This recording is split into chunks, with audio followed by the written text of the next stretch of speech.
बिस्मिल्लाहिर्रहमानिर्रहीम। अस्सलाम वालेकुम नाज़रीन, मैं हूं कंपलसरी प्रोग्राम देख रहे हैं आप डिबेट एट 8। नाज़रीन, सुप्रीम कोर्ट ऑफ पाकिस्तान से बड़ा फैसला आ गया। 77 सीटें जो हैं मुस्लिम लीग नून और उनके इत्तेहादियों में बांट दी गई। मखसूस नशिस्तों का यह केस काफी अरसे से चल रहा था। आज इस पर फैसला सुनाया गया। 7-3 से यह फैसला आया है और इस फैसले में इलेक्शन कमीशन का जो फैसला था इब्तदाई तौर पर उसको बहाल कर दिया गया है। इलेक्शन कमीशन ने ये तमाम सीटें हुकूमती इत्तेहाद में बांटी थी और इसके बाद सुप्रीम कोर्ट ऑफ पाकिस्तान में इसकी अपील की गई थी। सुप्रीम कोर्ट ऑफ पाकिस्तान में जो फैसला किया 12 जुलाई को, उस फैसले में ये सीटें पीटीआई को दी और पीटीआई के इस फैसले पर अमल दरामद नहीं हो सका। इलेक्शन कमीशन ने यह फैसला नहीं माना और इसके बाद इलेक्शन कमीशन और हुकूमत नजर सानी अपील में सुप्रीम कोर्ट ऑफ पाकिस्तान आ गए। सुप्रीम कोर्ट ऑफ पाकिस्तान के आईनी बेंच ने इस केस को सुना। 13 रुकनी बेंच इस केस को सुन रहा था। फिर 2 जजेस ने माजरत कर ली और आज एक और जज जस्टिस सलाउद्दीन पिनहोर ने माजरत की। इसके बाद 10 जजेस ने यह फैसला करना था। 3-7-3 से यह फैसला आया है। 7 जजेस इस बात पर मुत्तफिक हैं कि ये सीटें जो हैं वो हुकूमती इत्तेहाद को जानी चाहिए, असम्बली को खाली नहीं छोड़ा जा सकता और उनकी ये भी राय है कि जो नजरसानी अपील है इसको मंजूर किया जाता है। यानी इसके नतीजे में तहरीके इंसाफ को अब कोई सीट नहीं मिलेगी। पहले से यह एक्सपेक्ट किया जा रहा था कि तहरीके इंसाफ जो है वो ये सीटें भी खो बैठेगी और तहरीके इंसाफ को कुछ मिलेगा भी नहीं और उसी तवक्को के मुताबिक फैसला भी आया। तहरीके इंसाफ की ज़बानी हमने जो लोगों से बात की, जो उनके वकला से बात हुई, उनका यही कहना था कि हमें इस पर कोई अचंभा नहीं हुआ क्योंकि हमें तवक्को थी कि यही फैसला आना है। इस पर आज बात करेंगे फैसले पर। हमारे साथ मौजूद हैं रियासत अली आज़ाद साहब, साबिक सदर हैं Islamabad high court bar association, हमें ज्वाइन किया है। आरिफ चौधरी साहब ने, सीनियर एडवोकेट है सुप्रीम कोर्ट ऑफ पाकिस्तान के। बहुत शुक्रिया आप दोनों मौजूद मेहमान ग्रामी का।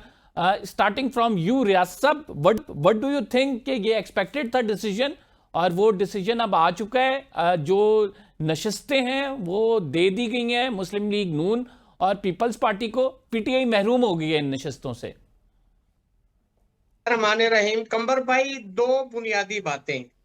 पहली ये कि जब 26वीं तरमीम की गई तो मेरे जाती राय के मुताबिक यही फैसला आना था, चूंकि वो तरमीम की ही इसीलिए गई थी।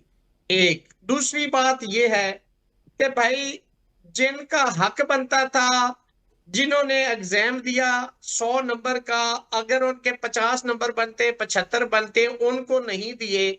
जिन्होंने इम्तहान ही नहीं दिया आपने उनको सीटें उठा के दे दी। मैं for the sake of argument एक बात कहता हूं कि जी ठीक है, टेक्निकलिटीज में अगर ये कहते हैं कि जी उन्होंने पॉलिटिकल पार्टी नहीं थी, जी इलेक्शन कमीशन ने कह दिया, उन्होंने कहा कि जी ये तो हिस्सा ही उन्होंने नहीं लिया, कोई भी रीजन उसको छोड़ दें। जिन्होंने जो हिस्सा जिनका बनता था, जो पीपल्स पार्टी, मुस्लिम लीग नून, उनको तो सीटें उनके प्रोपोर्शनेट आपने दे दी। तो अब जो सीटें पीटीआई की बनती हैं, आप दूसरी पॉलिटिकल पार्टीज को आइन के या इलेक्शन के किस रूल के तहत दे सकते हैं? देर नगरी मची हुई है इस मुल्क के अंदर, कोई इंसाफ नाम की कोई चीज है नहीं है। तो मेरी जाती राय में ये जो सुप्रीम कोर्ट ऑफ पाकिस्तान का भी फैसला आया है, देखिए वो फैसला था 8-5 से, उसमें से भी एक जज इधर था और अभी जो रिव्यू हुआ है उसमें 7-3 का फैसला। मेजॉरिटी व्यू तो ऑलरेडी जो सुप्रीम कोर्ट की 12 जुलाई वाली जजमेंट वो इंटैक्ट है। और फिर उसमें एड ऑन अगर मैं करते हुए ये बात कहूं तो ये पाकिस्तान में पहली दफा देखा है कि रिव्यू के अंदर बड़ा लिमिटेड स्कोप होता है और पहली दफा majority view, finding of the judgment, reasons of the decision, उसको रिव्यू में उड़ा दिया गया है। जबकि ला ये था कि वही बेंच होगा, वही जजेस होंगे और उसमें भी कोई टिपिकली, ग्राफिकली, मैकेनिकली कोई mistake on the face of record that can be review. हमने पहली दफा बीइंग स्टूडेंट ऑफ लॉ ये देखा है कि वो जजमेंट जो सुप्रीम कोर्ट ऑफ पाकिस्तान थी, जिसको इंप्लीमेंट करना था अंडर आर्टिकल 189, उसको बजाय इंप्लीमेंट करने के उस पर रिव्यू डाल के फिर 26वीं तरमीम ला के उसको मैनेज और मनूवर करके आज उसको रद्दी की टोकरी में फेंक दिया है और इंसाफ का जनाजा निकाल दिया है। मैं इतना ही इस पे कमेंट कर सकता हूं। आरिफ चौधरी साहब, आप समझते हैं इंसाफ का जनाजा निकला है? इसमें कोई शक नहीं है, ये इंसाफ का जनाजा है, बड़ी धूम से निकले, बड़ी धूम से निकला है। बात यह है कि ये आजाद साहब ने बिल्कुल दुरुस्त कहा कि 26वीं आईनी तरमीम के बाद तो बिल्कुल सबको ये नजर आ रहा था कि ये सब कुछ किस लिए किया जा रहा है। मकसद ये है कि आज से पहले और आज के दिन पे तो मोहर लग गई है कि पाकिस्तान में वफाकी पार्लिमानी जमहूरियत जो है उसको मुकम्मल तौर पर दफन कर दिया गया है। पाकिस्तान में एक मार्शल लॉ और एक आमरीत जो है वो नाफिज कर दी गई है। और ये जजेस जो है सुप्रीम कोर्ट में बैठे हुए ये बिल्कुल नजर आ रहे हैं कि इनके अंदर वो, यानी इनके अंदर ना वो कॉन्फिडेंस है जो जजेस के अंदर होना चाहिए, और ना वो इस्तकामत है, और ना वो तयक्कुन है जिसके साथ यदि कोई जज बैठ के इंसाफ करता है। मतलब है कि हिज मास्टर्स वॉइस, जो इन्हें आप अंदाजा कर सकते हैं ना कि जब ये नए जजेस अपॉइंट किए गए हैं तो इनकी अपॉइंटमेंट से आप अंदाजा कर सकते हैं कि कहाँ कहाँ से ये जजेस आए हैं। और फिर बेंच की तश्कील, कभी ऐसे हुआ है कि जिन लोगों ने फैसला किया उनको निकाल बाहर किया जाए और नए जज बिठा दिए जाए, और आखिरी हद तक कोशिश की गई कि कहीं कोई ऐसी गुंजाइश न रह जाए कि कोई इसमें अक्सरियत ना आ सके। अक्सरियत को हासिल करने के लिए पूरी तौर पर कोशिश की गई। और इसके अलावा आप ये देखें कि जब आर्गूमेंट हो रहे थे तो मैं तो बाकायदा सुनता रहा हूं, और जिसने भी सुने उसे पूरी तौर पे अंदाजा हो रहा था कि जजेस को इतनी एंग्जाइटी थी, इतनी बेचैनी थी कि वो एक पार्टी के तौर पर यानी हर बात कर रहे थे। जस्टिस अमीनुद्दीन खान साहब जो थे उन्होंने इस हद तक जब उन्होंने कहा राजा सलमान अकरम ने कि जी मुझे 1,60,000 वोट सिर्फ इमरान खान की वजह से मिला है, तो वो फौरी आगे बढ़े, नहीं नहीं नहीं ये तो आपकी अपनी जाती कोशिश।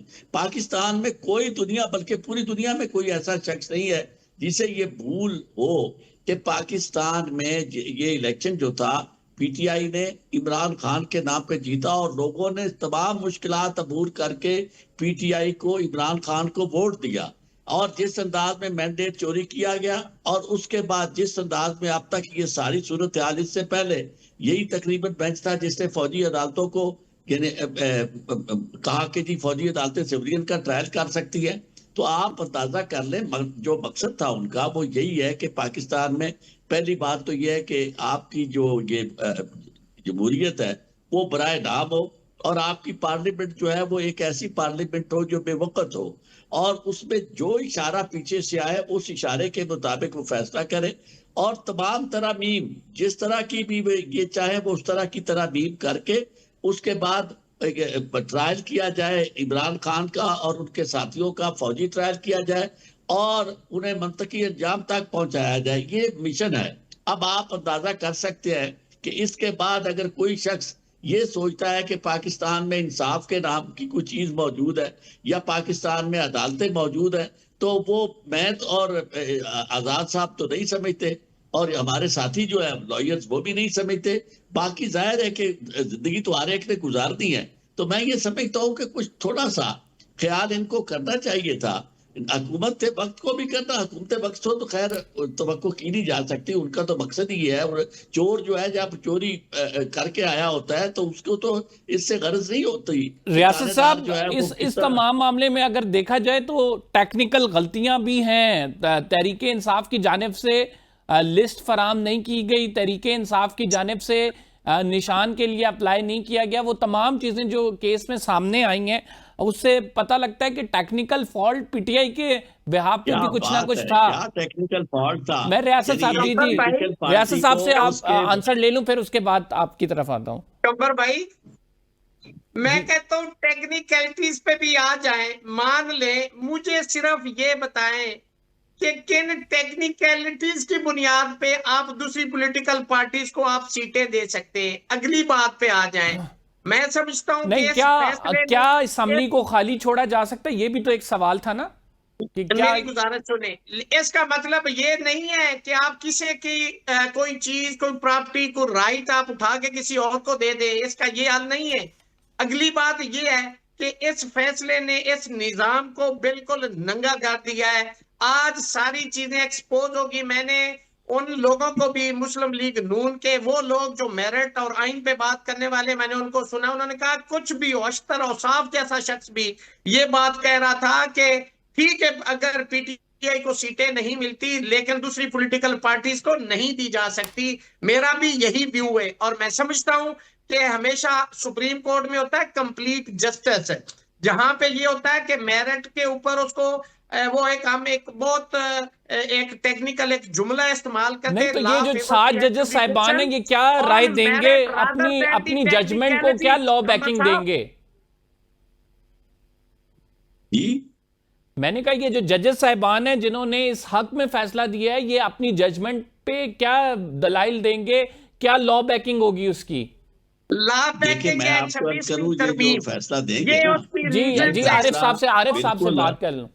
जी यही आरिफ जो साहब। आप टेक्निकलिटीज की बात कर रहे हैं, उन्हीं टेक्निकलिटीज की बुनियाद पर ये फैसला देने की कोशिश करेंगे और ये यही कहेंगे कि जनाब देखो जी, वो तो पार्टी नहीं थी, वो तो कहीं आई नहीं सामने, और फिर उन्होंने तो वहां जाके केस आप अंदाजा कर सकते हैं कि जब ये सूरत हाल हो कि बच्चा बच्चा जानता है कि उनसे पीटीआई वालों से जो कैंडिडेट थे, उनसे बाकायदा नॉमिनेशन पेपर जो थे वो छीन लिए गए, और ये सारी शिकायत हुई। और ऊपर कौन बैठा था? ऊपर चीफ जस्टिस के तौर पर काजी फायज ईसा बैठा था, और वो काजी फायज ईसा जिसने जाके ये बरमला कहा कि मैंने ये सब कुछ किया है, किसी के कहने पे किया है, और वो बात तस्दीक होगी जो कमिश्नर ने कही थी। चीफ कमिश्नर ने कहा था, रावलपिंडी के जो थे कमिश्नर साहब, उन्होंने कहा था कि जनाब मैं और ये आपका जो चीफ इलेक्शन कमिश्नर है और चीफ जस्टिस काजी फायज ईसा, तीनों जो है जिम्मेदार हैं पाकिस्तान को इतना बड़ा नुकसान पहुंचाने के, लोगों का मैंडेट चोरी करने के, हमें सरे बाजार फांसी दी जाए। तो वो बात उसके बाद तस्दीक हो गई इससे। अभी शायद ये भी कर दे, चीफ इलेक्शन कमिश्नर भी जाएगा तो घर ये भी कह देगा, लेकिन दो लोग जो थे उनसे तो तस्दीक हो गई। तो मतलब ये था कि जब आप लोगों को ये नहीं राइट दे रहे, वो आपके सामने है, इंतखाबी निशान से महरूम करने के बाद और कौन सी कसर थी जो छोड़ी गई, और कोशिश ये की गई कि लोगों को इंतखाबी निशान का पता तक न चले। आरिफ साहब, हम एक छोटा सा ब्रेक ले लेते हैं। We will be right back after this short break. मखसूस नशिस्त के बाद हुकूमती इत्तेहाद को 2/3 अक्सरियत मिल जाएगी, क्या कुछ हो सकता है, इस पर बात करेंगे एक छोटे से ब्रेक के बाद।